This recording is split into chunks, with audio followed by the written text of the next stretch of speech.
Olá, meus queridos alunos, alunas, uma alegria encontrar vocês aqui mais uma vez. Hoje nós vamos começar a primeira aula aí a respeito da filosofia, da sociologia, melhor dizendo, de Weber, né? E, inicialmente eu quero dizer a vocês que o Weber, ele é oriundo do idealismo alemão, a escola sociológica dele é o idealismo alemão, assim, grande parte dos sociólogos e filósofos alemães, né? Eles derivam aí do idealismo, né? Desse idealismo hegeliano, sobretudo, já que o Hegel é uma referência em termos de filosofia, né, sociologia, para os alemães. As principais contribuições aí, né, do Weber, ele estabelece como ponto de partida da análise sociológica a ação individual. Então, ele vai dizer dessa ação social, e ali ele vai classificar a ação social em ação aquela ação social que é capaz, né, de gerar afetividade, a ação social marcada pelo tradicionalismo, a ação social com uma finalidade, com um objetivo, né? E essas ações sociais são temas importantes dentro da sociologia do Weber, né? Ele vai dizer que essa ação social ela mostra para nós exatamente o sentido que ela tem, né? A partir do sentido que cada indivíduo tem ou coloca nas suas ações, é possível a gente fazer uma avaliação dessas ações e o reflexo dela no ambiente social. Ele, através da sua sociologia, também fez uma base aí para o relativismo cultural, né? Ele vai avaliar o comportamento social, ele vai avaliar a conduta através da ação social, que para ele toda a ação social ela é marcada de um sentido, né? Ela tem um sentido subjetivo, e isso é importante para a gente observar o respeito em relação às culturas, né? Uma relação mais harmônica, mesmo que eu não concorde com uma conduta, um modelo, né, cultural distinto do meu, mas eu preciso respeitá-lo, eu preciso entender que aquilo é típico de uma cultura que não é a minha, mas eu preciso valorizar, eu preciso entender e eu preciso respeitar, e essa é a base do relativismo cultural. Ao contrário do relativismo, nós vamos ter o etnocentrismo, que é quando eu coloco a minha etnia no centro e fico rotulando e julgando as outras culturas. Assim como atualmente a gente percebe e vê, o que me causa extremo desconforto, eu ver pessoas culpando os chineses pela a pandemia de coronavírus. Falar que o coronavírus, né, o novo coronavírus surgiu em razão dos péssimos hábitos de alimentação dos chineses, né? Que eles comem escorpião, que eles comem rato, que eles comem morcego, por conta desses péssimos hábitos deles é que o coronavírus surgiu, ou pior ainda, né, dizer que em razão disso eles têm um interesse econômico por detrás disso, enquanto que a gente já viu a ciência dizer, né, que o coronavírus ele é fruto de uma mutação natural que todo vírus passa e que, portanto, não foi fabricado em laboratório e que, portanto, não há um interesse econômico por detrás dele. Ele é uma questão natural que a biologia, que os estudos da biologia laboratoriais vêm mostrar e apresentar que não se trata propriamente de uma construção comunista contra o mundo capitalista, como a gente tem ouvido. Então, os estudos do Weber vai nos ajudar a perceber também essa questão do relativismo cultural, né?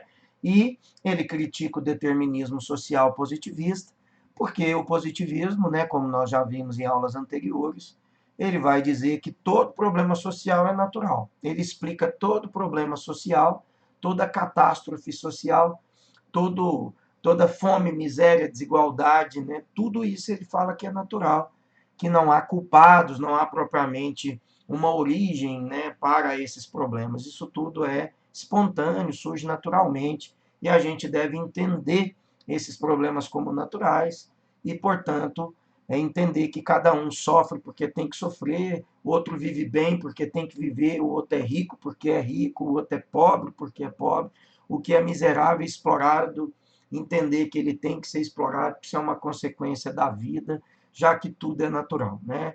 O positivismo dava essa explicação e o Weber se opõe a ela, ele não concorda que esse determinismo social, né, que haja aí uma determinação de natureza que possa justificar todos os problemas sociais que a gente vivencia, tá? Então, olha, o objeto da ação, do estudo, né, do Weber é a ação social. Ele vai falar, né, dessa ação social como conduta humana, ato ou omissão ou permissão, né, dotada de sentido subjetivo, dado por quem executa, tendo em vista a ação de outros indivíduos. Quando ele fala ato, é uma ação. Quando ele fala omissão, é quando eu deixo de agir. Mas na omissão, gente, há também uma ação ou uma permissão, né? Então, quando alguém tem o dever legal de salvar e não salva, opa, ele por não ter salvado, ele acabou agindo, né? Então, mas ele ficou parado, exatamente. Por ele ficar parado e tendo a obrigação de socorrer, como por exemplo os bombeiros, é uma ação que peca pela omissão, né? Que gera inclusive um crime tipificado no Código Penal. Então, quer dizer, a conduta humana, ela é marcada de ação ou de omissão. E isso vai refletir o nosso interesse, o subjetivismo dado, escondido por detrás das nossas ações, tá? Então, quem dá sentido ao social é o indivíduo, né? É a ação do indivíduo. Por isso que o Weber, no slide anterior, ele ia dizer que a conduta, né, individual, a ação individual, que ia mostrar para nós o panorama, né, o resultado. A análise que eu, cientista social, deveria fazer para entender essa realidade. Então, quem dá sentido ao social é o indivíduo.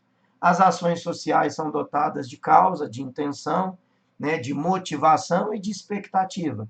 Todos nós, como fazemos, olha, eu estou aqui estudando 10 horas por dia para passar em medicina no fim do ano. Então, é uma expectativa que a minha ação social quer gerar, né? Eu pretendo, com as minhas 10 horas de estudo, passar em medicina.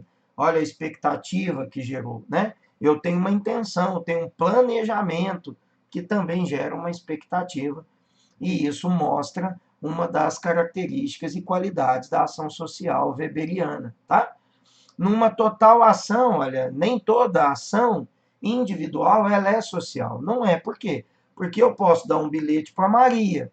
E nesse bilhete que eu entreguei para Maria possa ser só uma declaração de amor para Maria. Maria, eu te amo, né? Maria, você é a minha vida. Então, quer dizer, nessa ação em que eu entrego um bilhete para Maria, é uma ação que rege entre eu e a Maria. Necessariamente isso não tem um impacto social, né? Isso não tem um reflexo social.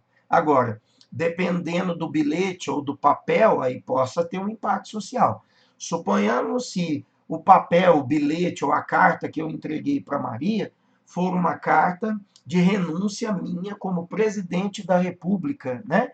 E aí eu peço para Maria levar essa carta de renúncia até o presidente do Congresso Nacional e entrega lá nas mãos dele a minha carta de renúncia enquanto presidente da República. Essa ação vai ter um impacto social. Essa ação vai refletir para toda a sociedade, até para o mundo, né? Então, isso é importante a gente observar, que nem toda ação individual ela é dotada de sentido e, portanto, pode ser encarada como uma ação social, tá? Então, vamos lá adiante. Aí, olha, as condutas reativas. Essa parte aqui, gente, é interessante, tá? O que que eu preciso chamar a sua atenção nesse tema em especial? Olha, a ação social, ela tem um sentido, né?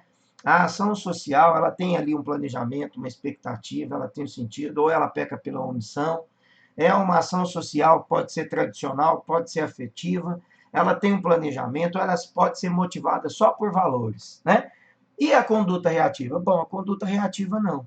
A conduta reativa é uma ação que eu tenho, gente, dotada simplesmente de espontaneidade, de instintividade. Ou ela pode ser imitativa.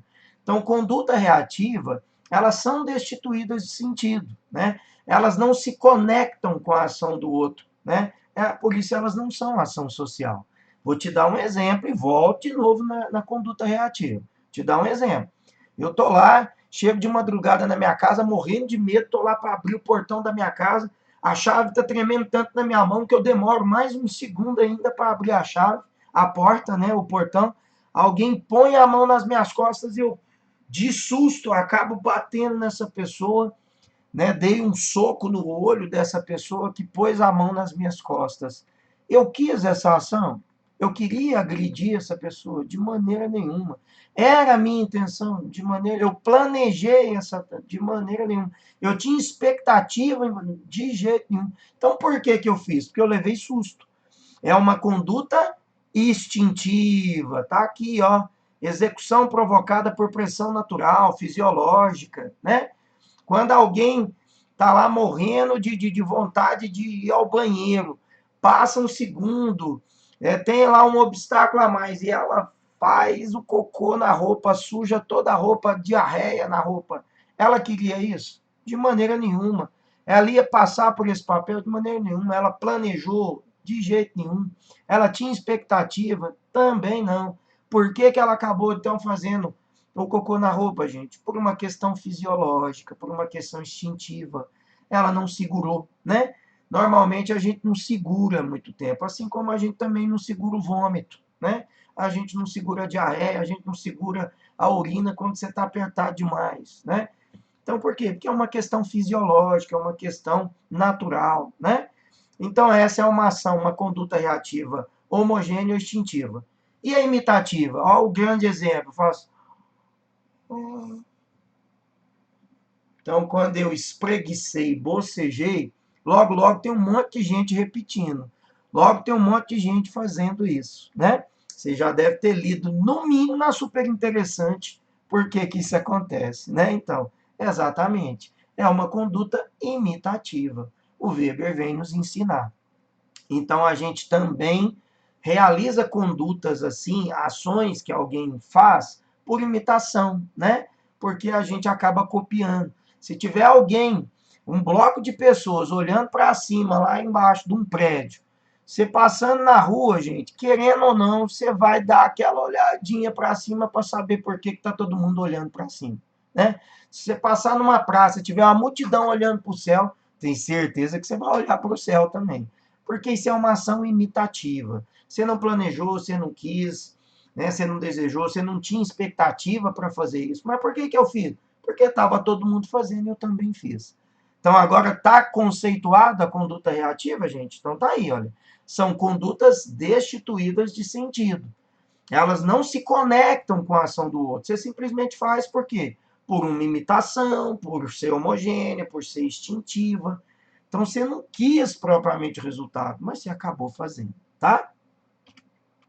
E aí a gente agora vai dar os exemplos dessas ações, olha. Eu vou uma por uma para ficar mais emocionante. Tchan, tchan, tchan, tchan, beleza? Então vamos compreender essas ações do Weber aí, olha. Uma pessoa desejando comprar sua casa própria, avalia suas despesas mensais, seus recursos financeiros e estipula uma estratégia para alcançar seu objetivo, né? Então, quando o Weber coloca isso, olha, eu quero passar no vestibular, medicina, quanto tempo eu preciso estudar, o que, que eu preciso fazer durante 9 meses para passar no vestibular lá no fim do ano. Opa, essa é uma ação social, racional, com fins, né, com relação a fins. Então, você tem um objetivo que você quer alcançar. Ela é racional porque você planeja, ela é racional porque você idealizou. Você tem expectativa em fazer o seu sonho, em chegar ao seu sonho, tá? Então, é uma ação social racional com relação a fins. Porque qual que é o fim? Eu quero passar no vestibular. Qual que é o fim? Eu quero comprar a casa própria, tá? Segunda ação. Alguém denuncia uma facção criminosa no seu bairro, mesmo sabendo que pode colocar a sua vida em risco e a vida da sua família. Opa, então quer dizer que eu tô lá, eu moro lá numa periferia, moro lá numa comunidade, ou mesmo que seja um bairro, né, de elite, onde eu sei que tem ali o chefe do crime organizado que mora, e aí eu resolvo denunciar esse chefe da facção criminosa, porque ele está amedrontando, porque ele está traduzindo medo, angústia, ansiedade, porque ele está tirando a minha liberdade, a liberdade de outras pessoas lá na comunidade, no bairro em que eu moro, mesmo sabendo que eu estou correndo risco de vida dele me pegar, eu vou lá e denuncio ele. O que é essa ação? É uma ação social racional com relação a valores. O que te motivou a denunciar? Seus valores éticos, seus valores morais, né? A sua conduta na defesa do mais simples, a sua conduta na defesa do que é certo, do que é justo, a sua conduta ética que te fez denunciar. E por que que ela é racional? Porque você pensou, você mediu totalmente as consequências dela, mas ainda assim você achou que deveria fazê-lo, né? Então, essa é uma ação social racional com relação a valores. É o que te motivou, os seus valores. O que te motivou a denunciar? A formação ética, a formação moral. Tá bom? Terceira ação do Weber. Um aluno chega todos os dias na sala de aula e senta no mesmo lugar. Eu chego todos os dias na minha casa e sento à mesa no mesmo lugar para almoçar. Né? Todos os dias das mães, na minha família, tradicionalmente, se come galinhada. Todos os dias dos pais na minha família, há muitos anos, se come feijoada. O que é essa ação? É uma ação irracional, porque ela é tradicional. Por que ela é irracional, gente? Porque eu não penso. É uma ação mecânica. Eu faço porque é costume, eu faço porque é tradicional, eu faço porque eu me habituei. Por que eu sento todo dia no mesmo lugar na sala? Por que eu sento todos os dias no mesmo lugar na mesa para almoçar? Por que eu como todos os dias com o mesmo talher? Por que eu uso todos os dias a minha caneca? Por que todo dia das mães é galinhada e por que todo dia dos pais é feijoada? Por uma ação tradicional. Virou tradição. Quando é tradição, é costume, é hábito arraigado. Né? Se eu tirar a tradição, alguém vai me questionar. Se eu sair da tradição, eu vou me sentir mal. Se eu sair da tradição, alguém ou a própria sociedade vai olhar para mim e vai falar assim: hã? Quer dizer, que você está fazendo isso? Você vai romper com o hábito? Você vai quebrar a tradição? Você vai cortar com a tradição da nossa família? Você está louco? Entendeu? Aquele olhar que condena, aquele olhar que já está te julgando e te condenando. É exatamente uma ação tradicional. Eu faço por tradição. Não é porque eu pensei, não é porque eu desejei, não é porque eu queria propriamente, mas eu faço para cumprir uma tradição, um costume, um hábito arraigado. Então, essa é uma ação tradicional. E a última ação, um rapaz vendo sua namorada conversando com outro rapaz, ou uma menina vendo a sua namorada conversando com uma outra menina, né? Vai lá, numa crise de ciúme, vai lá e bate no rapaz, bate na menina, ou bate na menina, bate na outra menina, né? Se for um namoro homossexual. E aí, por que essa pessoa agiu assim? Porque a ação era afetiva, passional. O que motivou a agressão? O ciúme, né?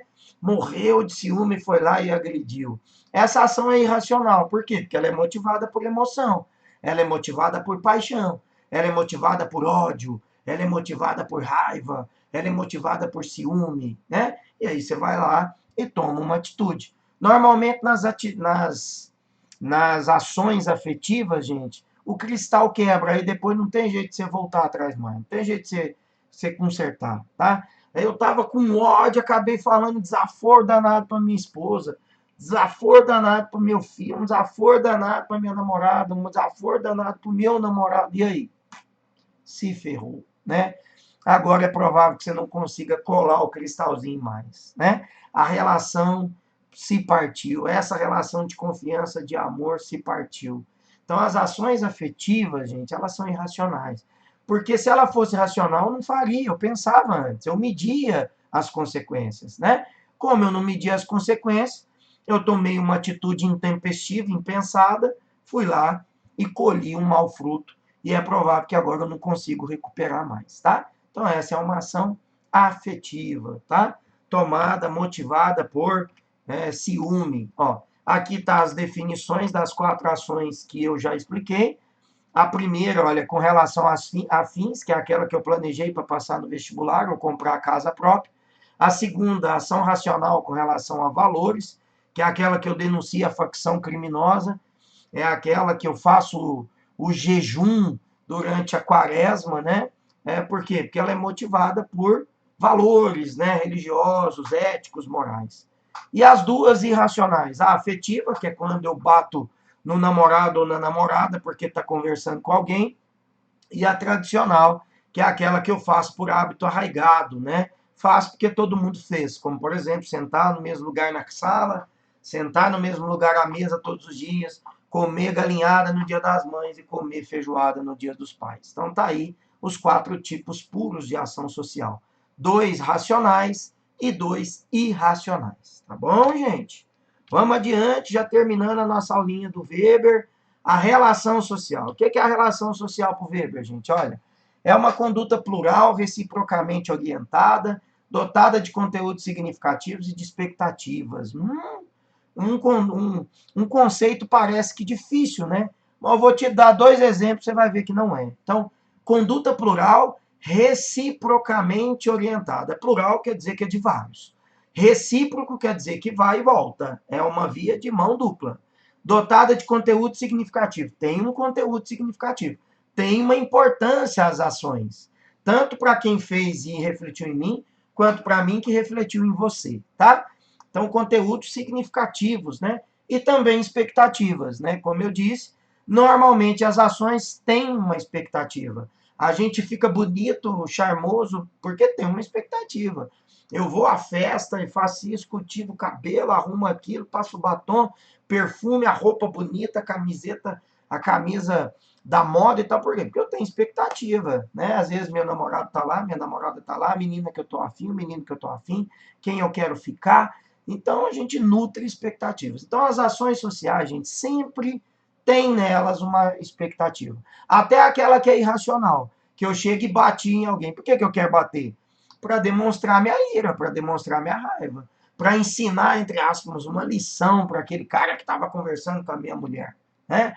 Ou a minha namorada, ou com o meu namorado. Então, a pessoa quer dar uma lição, né?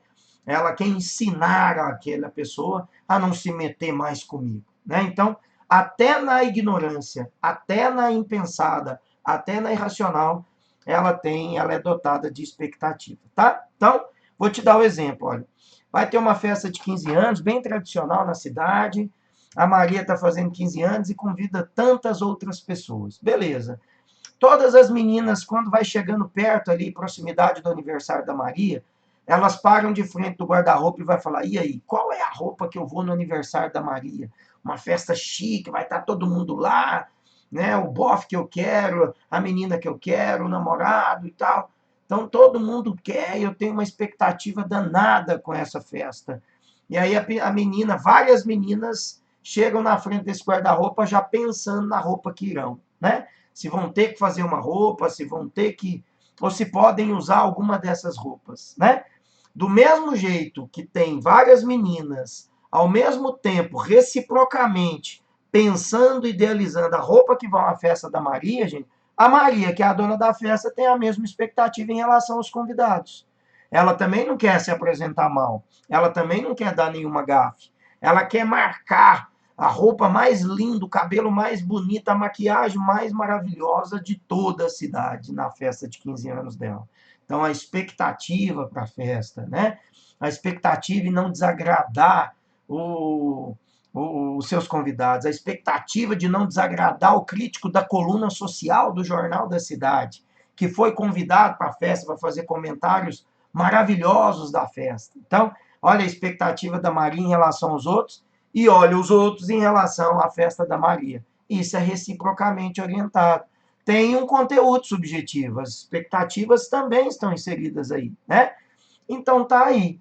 E outra, gente, essa expectativa, essa reciprocidade, não há propriamente necessidade de ter correspondência com o conteúdo. Aqui, ó, não há necessidade de correspondência quanto ao conteúdo. Sim, enquanto umas estão preocupados com a roupa, com o vestido, outras podem estar preocupadas com o sapato, outras podem estar preocupadas com o cabelo. Eu, por exemplo, não ia estar preocupado com o cabelo, né? Então, quer dizer, você tem expectativas que podem variar. Alguns estão preocupadas com a bebida, outros estão preocupados com a roupa, com o sapato, o outro vai preocupado com a valsa que ele foi convidado para dançar. Mas igual a um que está preocupado com a valsa, você pode ter certeza que vai ter outros que também estão preocupados com a valsa. Estão ansiosos em dançar e não pisar no pé da menina, né? Então, é assim, ó. É uma conduta plural, porque todo mundo envolvido na festa está pensando. Há reciprocidade, né, nesse sentimento, na percepção de todas, do vestido, do sapato, da roupa, da valsa, todo mundo tem uma reciprocidade, inclusive da Maria, que é a dona da festa, em relação aos convidados, ao colunista, por exemplo. e tem conteúdos significativos, por conta de tudo que representa para Maria, por conta de tudo que representa para mim, convidado e na festa da Maria. Que legal, olha, entende? Então, é um conteúdo significativo, tanto para Maria, quanto para quem é convidado, porque é uma festa que é legal, porque é uma festa que vai todo mundo, que é uma festa que vai marcar a cidade, é uma festa que vai parar a cidade, é uma festa que, para mim, ser convidado é sinal que eu sou muito querido na cidade, porque todos queridinhos vão, eu vou também, que beleza. Olha aí os conteúdos significativos e as expectativas que estão inseridas na relação social, tá? E não precisa ter correspondência, como eu disse. Para um é sapato, para outro é roupa, para um é cabelo, para outro é bolso, tanto faz. Podem ser efêmeras, sim, como, por exemplo, a festa da Maria. É efêmera, passou a festa, acabou, sumiu. Mas ela pode ser duradoura. Por exemplo, nossa, e essa lei que vai mudar as relações da Previdência, se essa lei me atingir, será que essa lei vai tirar minha aposentadoria? Será que eu vou ter que trabalhar agora mais 10 anos para aposentar? Olha a expectativa, olha a reciprocidade, olha a pluralidade de pessoas preocupadas com a revisão da Previdência, se vai sair ou não, e como essa lei vai impactar a minha vida, como essa lei vai impactar ou não o tempo de aposentadoria que eu tenho. Tá vendo? Pode ser efêmera, como na festa da Maria, mas pode ser duradoura, como no caso da revisão da Previdência, da revisão do salário ou de uma lei trabalhista que nós tivemos revisões de leis trabalhistas, né? Pode alterar o sentido durante a execução? Sim. Eu, empresário, estou vendo um novo plano, né, a MP 936, que é essa que está na vigência da lei, do processo da pandemia, né, de coronavírus, permitiu aí diminuir jornada de trabalho, reduzir salário, né, alterou as relações de trabalho, vocês estão ouvindo aí no noticiário e tal, né, a MP 936. Beleza. Eu estou preocupado enquanto empresário, né? O trabalhador está preocupado enquanto trabalhador. Às vezes eu, empresário, estou preocupado em manter a minha folha de pagamento, né?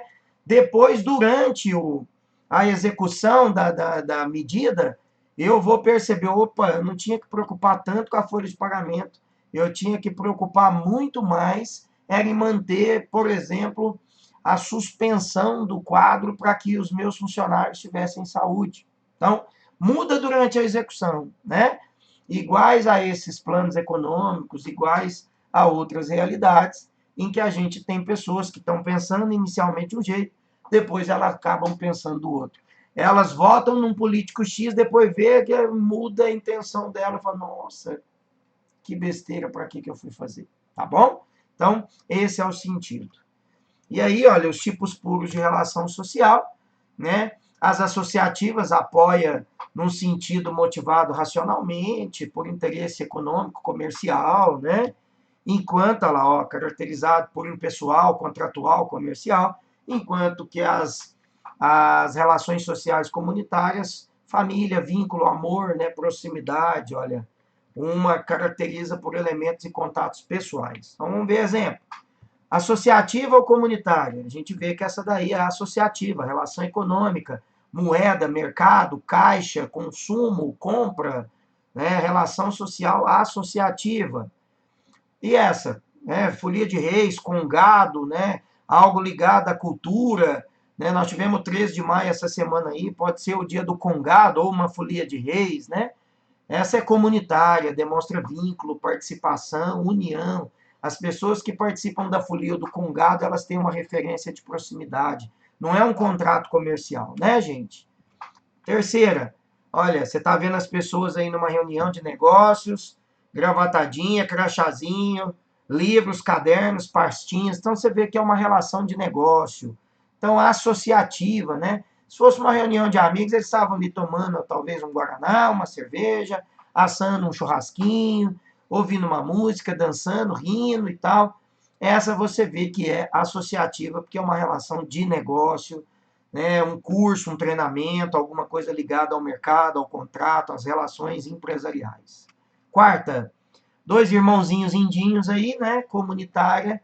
A gente sabe que o índio, mesmo quando não é irmão de sangue, ele é irmão, né? A cultura indígena diz que todo mundo é irmão e que todos os filhos da tribo são filhos de todo mundo da comunidade, né? O fulano não é filho da Maria e do Pedro, não, é filho de todo mundo. Então, demonstra uma relação familiar, proximidade, vínculo, né? Então, comunitária. Quinta, relação paterna, pai e filho, amor, proximidade, carinho, cuidado, né? Sexta, parque gráfico, relação produtiva, empresarial. Você está vendo um monte de máquina, né, de gráfica, muito provável que aí seja um parque gráfico ou uma tecelagem, talvez, né? E aí você vê que é uma relação associativa, porque há uma relação de contrato, de vínculo, de comércio, né, de indústria, de produtividade. Sétima, relação matrimonial comunitária, vínculo de amor, né, pertencimento, pretende-se uma união e um vínculo duradouro para o resto da vida, construir família, ter filhos, né? Uma relação extremamente bonita por detrás do matrimônio. Então, é uma relação comunitária, não é associativa. E aí essa é mais difícil um pouco, né? Porque você está vendo que é uma manifestação de rua. Aqui eu já vou logo ao ponto para você. Você demonstra, né? Bandeiras e faixas que indicam que é parte de um sindicato, parte de um movimento social. Então, nesse caso, ela é comunitária porque ela vincula pessoas que têm a mesma ideologia, vincula pessoas que estão vinculadas pelo mesmo tema, pela mesma ideia, pela mesma vontade, pelo mesmo objetivo.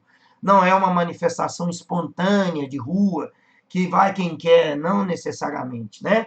É uma manifestação planejada, intitulada, convidada, rotulada, contra ali, ó, o salário mínimo, né? Ali tem uma placa que está falando, diga não à ALCA, que era a área de livre comércio da América, né, que o governo Fernando Henrique Cardoso tentava implantar aqui no Brasil. Então, isso é um movimento social, é um movimento sindical, um movimento de um grupo específico, que são unidos por uma mesma ideologia, por um vínculo, né? E é exatamente uma relação comunitária, tá? E a última aqui, associativa ou comunitária, essa aqui nós vamos também levar um tempinho para dar uma observada, olha. Ela poderia ser comunitária se fosse uma escola, né? Mas se fosse uma escola, nós teríamos alunos vestidos aí com o mesmo uniforme, nós teríamos pessoas numa relação, né, de mais proximidade e vínculo.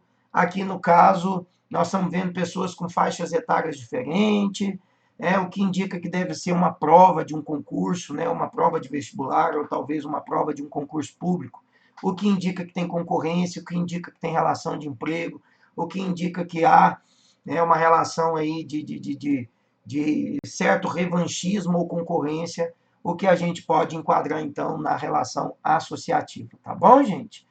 Então, olha, nós encerramos, né, essa parte aí da nossa aula do Weber. Numa segunda aula, nós vamos dar continuidade a esse tema que é interessante, né, e que com certeza é muito útil para você, para os vestibulares, para o Enem, tá bom? Então, não perca a próxima aula. Um grande beijo, um abraço para vocês.